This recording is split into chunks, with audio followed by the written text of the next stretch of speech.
அனைவருக்கும் வணக்கம். இன்னைக்கு நம்ம சேனல்ல நம்ம எல்லாருக்கும் ரொம்ப பிடிச்ச வீட்டுல பாசிட்டிவ் எனர்ஜியை கொண்டு வர்ற மணி பிளான்ட் பத்தி தான் பார்க்க போறோம். நிறைய பேர் வீட்டுல செடி வைப்பீங்க, ஆனா அது சீக்கிரமா காஞ்சு போயிடும், இல்லைன்னா வளராமலேயே இருக்கும். இன்னைக்கு வீடியோல மணி பிளான்ட் எப்படி வேகமாகவும் அடர்த்தியாகவும் வளர்க்கலாம்ங்கிற ரகசியத்தை தான் நான் சொல்ல போறேன். வீடியோவை ஸ்கிப் பண்ணாம கடைசி வரைக்கும் பாருங்க.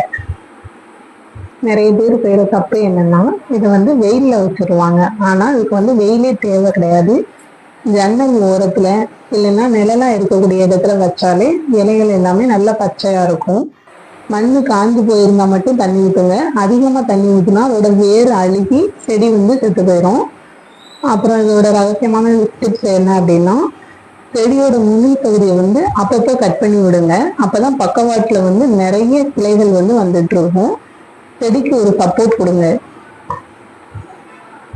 அந்த குச்சியில வேர் பிடிச்சு வளரும் போது இலை ரொம்ப பெருசா வளர்ந்துட்டு இருக்கும்.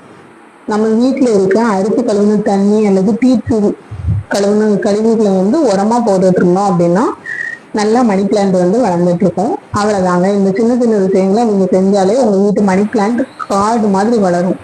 இந்த வீடியோ உங்களுக்கு பயனுள்ளதா இருந்தா லைக் பண்ணுங்க, உங்க ஃப்ரெண்ட்ஸ்க்கு ஷேர் பண்ணுங்க, மறக்காம நம்ம சேனலை சப்ஸ்கிரைப் பண்ணுங்க. அடுத்த ஒரு சூப்பரான வீடியோல சந்திக்கிறேன். நன்றி.